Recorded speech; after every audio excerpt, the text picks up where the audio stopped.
For all the time I have been playing Terraria, believe me or not, I have been doing only quick runs and never actually stretched them, and about 2 months ago I have decided why won't I just try, one time won't hurt, right? And did you know that there is one certain Terraria mod which complements pure Terraria experience just perfectly? Well, at least as I have been told. And this mod is called Thorium, as you might have already guessed. And so, summing up, in today's video I'll be doing Thorium 100 hours playthrough, and hopefully stumble upon everything this mod offers. Also, just like in the last episode, I'm terribly sorry about the video quality. I just basically have no idea how to download videos from YouTube in a good quality. So, recently we have beaten 3 starting bosses: the Grand Thunderbird, Eye of Cthulhu, and the Slime King, and so we are not in the playground anymore, and things should start getting more serious. But this is not the case in the 100 hours world, cause I went fishing for quests, and I don't really want to highlight the fishing quests, cause most of the time you get literally nothing for them. I'll just let you know if I get something truly important, and spare you the rest of the information. This quest was just a prime example of quests like that, so the housing situation in this world at the moment needs to be fixed. As for now, we got no free rooms for NPCs. So, as you know, it was Halloween back then, and of course I want this house to be Halloween themed. So I came up with the idea of this house being like a carriage with a pumpkin from Cinderella. But well, too bad I don't actually know how to build a pumpkin house. So you gotta look at this for the rest of the playthrough. And also Thorium mod keeps surprising me. They even added a station that allows you to swap between Halloween mode and non-Halloween mode, I guess? Or how do you call it? That's not the point anyway. Don't you think it's too OP?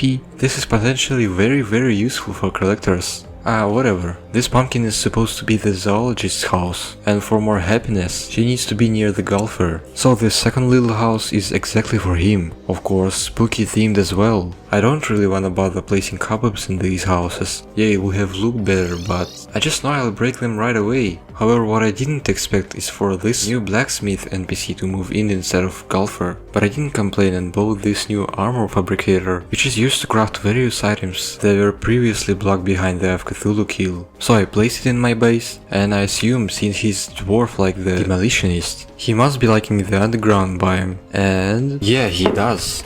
And then I went into the desert, cause besides spending rather unholy amount of time in this biome, I haven't saved the golfer yet, and it took me just 5 minutes. Could be worse, okay. And at the same time I was collecting those gravestones I dropped during this traumatizing adventure when I was looking for the conch. Thankfully it's in the past. Anyways, on this armor fabricator, guess what?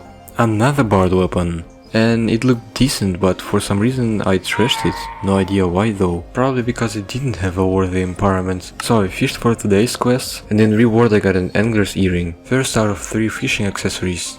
Awesome. And I'm still refusing to go do some progression stuff, but worry about the NPC houses. This time we go into the desert. And of course once again get a blood moon. Why does this always happen when I go building? That means no building for this night. However, instead I farmed it for more unholy shards and tried out blood moon fishing, and I failed. So I resumed to build the house. So the result was nothing special actually, but at least I made the interior just a little bit better. Alright, let's get on to actual progression now. I went into the jungle underground, mainly for the materials and honey blocks for recipes. But also I hope to find anklets of the wind, cause they're used in the Terra Sparks recipe. And I needed 3 of them for each loadout, cause I don't wanna swap them all the time. But unfortunately I didn't have any chance to get them. Alright, that's enough progression for today, cause we are back at building. This time it's jungle housings. So you might already know how I like these living woods, and it's a perfect opportunity to make one of these. Or 2 of them to be more precise. And recently I've learned this building technique, alternating mahogany living wood and regular living wood. And if you paint the mahogany brown,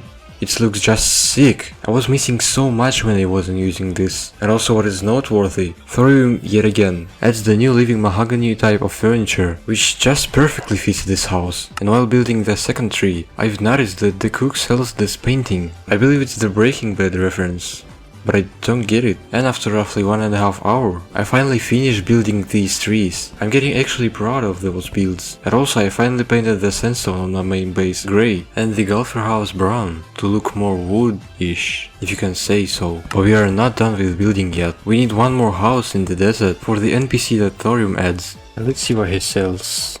These technique scrolls, which are more than essential for the Thor class, are also a potential Naruto reference. I didn't watch Naruto at this point. But however, I crafted some of these, but I didn't know how to use them yet, so I bound the key, but they didn't work for some reason. And from the next Angler's quest, I got the golden bug net before any Angler's piece. Dude, luck's insane. I went into the underground jungle again, this time to definitely find some anklets. And I didn't find any, but I found this ocarina and failed to see this right click effect in the description. And I expected to hear, you know, the sound, but instead I heard this.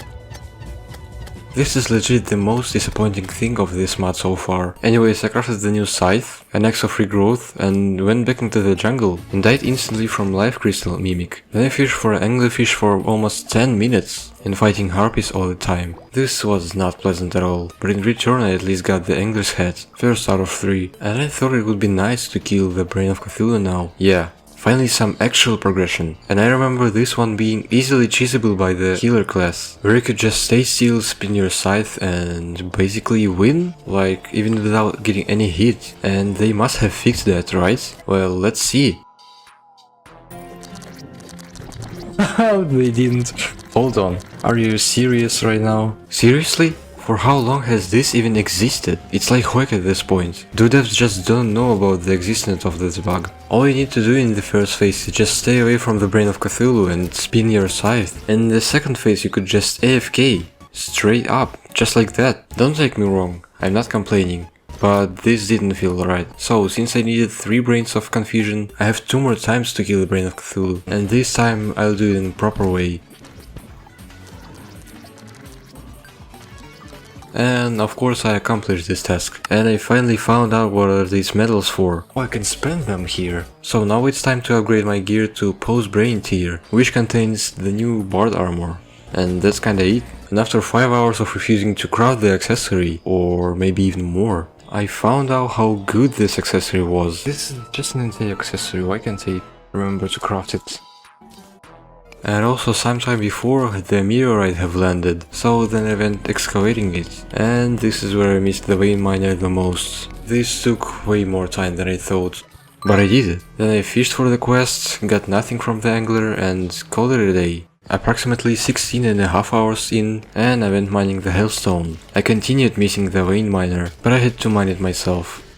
And I did it, and then died. Crafted this new sick meteorite loot, and went to survive the Touch God event. Yeah, I'm being chaotic again. This was not a problem at all in this chamber, I guess. And then after suffering to mine some more hellstone and obsidian, I went on a crafting session, which included a new scythe, 2 new bard weapons, and the bard armor again. The jester armor needed more screen time for real, and at least 1 more healer weapon. And all of these weapons are just insane, trust me when I say that. Then I fished for the quest and got a minecarp. This is some important info for future. So I upgraded the first 2 classes. What about the thrower? I went to the Desert Shinobi guide to buy a blank technique scroll, but I found something better. 15% of your throwing damage is duplicated. How didn't I notice that? And yeah, I did craft the new technique scroll and mine some more hellstone through pain and suffering again to craft some new... I still died. To craft some new molten knives. And then it happened to me that it would be nice to find shimmer in my world. By the way, do you guys call it shimmer or Aether? I hope you don't mind that I call the biome shimmer. And also, by the way, here I found the granite biome, which will be important in the future. What? Also, here's the second part of the angler's set. And find the shimmer at long last, I did. I have thrown some shimmerable stuff in here and went to the jungle to collect some marble for the shimmer house. But I stumbled upon the new mini-boss Thorium ads. What is this? A boss bar. Hold on. Let's zig straight to it. I hope it doesn't really teleport inside you. What? It despawned. Don't worry, I immediately found the new one, and it's annoying when it spawns too far away from you, and you gotta dig through the jungle in order to fight it. And the fight itself is pretty straightforward. You just gotta stay still and shoot it and its minions. Pretty easy to deal with. Until... What is the sound?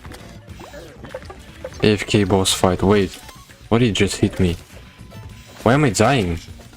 Hold on. It teleported. What is this? A pea shooter?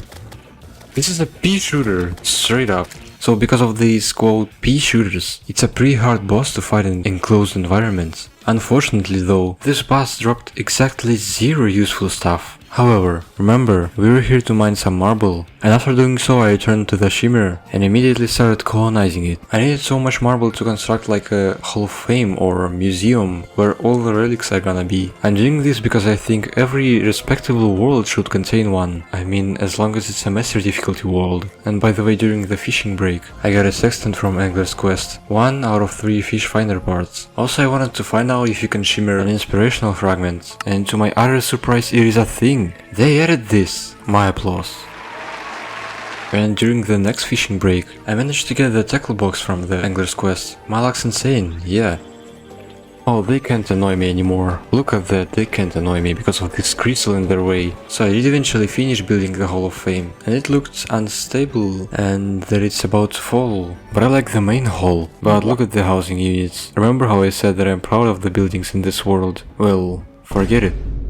Never mind. 19 hours and 50 minutes in, and did you know that there is a way to prevent meteorites from falling, and many don't know about it? It is stated in the wiki that you need 800 meteorite blocks to be placed in the world to prevent meteorites from falling, and I know I will forget this exact number, so I made an authentic sign over here. You will see why I need this. Also, I have moved my relics to the Hall of Fame, and killed one more Brain of Cthulhu for the last Brain of Confusion. Look at that, what the?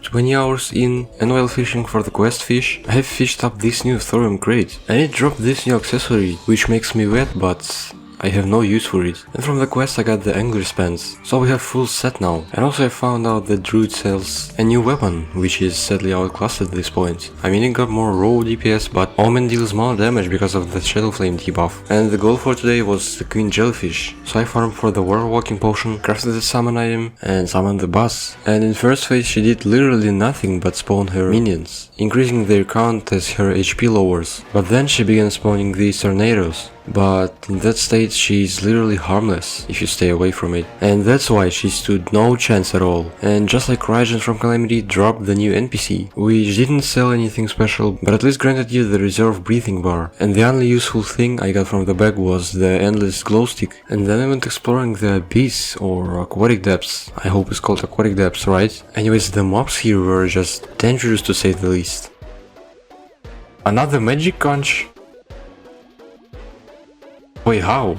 I got some depth scales and a quiet from this place. And there were also a lot of unique items in this mod, like this bubble magnet to restore your breath, and some kind of torrential tier alternative from Calamity. And when I got sick of this biome, I went to kill another Queen Jellyfish in hopes to get the Bard drop. I didn't though, and I started crafting the Quiet tier stuff. First up is a Quiet Scythe, which was worse than the Molten Thresher, and 2 Bard weapons, the Wine Glass, which was worthless in my opinion, and the Scuba Curver, or Scuba Curver, doesn't matter, and it was much better for the crowd control. Alright, done with the progression. Now let's get to the side quests, like mining the second meteorite, and now you'll see why do I need 800 meteorite. It's gonna be a Sky Island build. I've always dreamed of building something to prevent meteorites from falling. Now it's time for this dream to come true. You can probably visualize how it's gonna look like by me just placing meteorite in circular pattern. And after placing all the meteorite and some obsidian external layer, it started looking similar to some logo. I don't know exactly like what, but I'm just familiar with it. I still can't remember. Let me know in the comments if you know. Because that's meteorite, there were a lot of mob spawns, and you can't tell how annoying they were. 108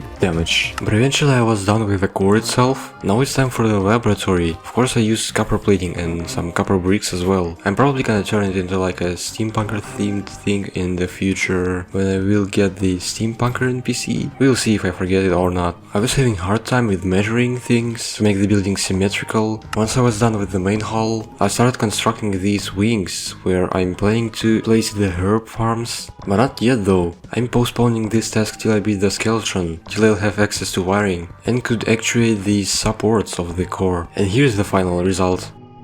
Once I got home, there were goblins waiting for me, which I quickly dealt with my new Scuba Curva, and called it a night. 23 hours 59 minutes in, and in this session my main goal was the Old One's army, but instead I went fishing from the quest from which I got another minecarp. That's the second one I get before the golden fishing rod, if I didn't miss anything. And when I wanted to summon the Old One's army, alright, let's place it and start the event. What do you mean it's not valid? This is a large flat open area. What's wrong? Well, I guess you need solid blocks at least to work. So I quickly fixed it and began the event. And my scuba hero was doing wonders against the army, but that surprisingly wasn't enough. And I got just overwhelmed of the last wave. But at least I got so close. So I reforged all my weapons. No more Calamity Reforged rework, huh? And I'm doing the old one's army not just for the checklist mark, cause progression mode is enabled, and I can see the next boss until I defeat the army. But also I was wondering if Thorium changed anything about it. I realized the second try, but on the third try. Alright, third time's charm. Come on, I can do this. I ain't dying this time, come on. This would be just dumb. I swear. Yes, let's go. Wait, what? Treasure bag? I don't remember the Dark Mage to drop any treasure bags. Guess Thorium added this. And I did get new weapons from the bag, but they were mediocre to say the least. And for some reason I didn't get a relic from it. I got scammed, literally. I had to do it again. But before this I did a fishing break and got an endless water bucket. And I killed the Dark Mage again, but didn't get the relic again for some reason. What's going on? Am I doing something wrong? Or I actually got a theory. You need to kill the 3rd tier Dark Mage to get the relic, like post Golem one. This sounds legit, but I tried one more time to make sure. And I got a book mount, probably gonna be useful on the Wall of Flesh. And from the fishing quest I got the fishing bobber. Finally, and we are just about 25 hours in.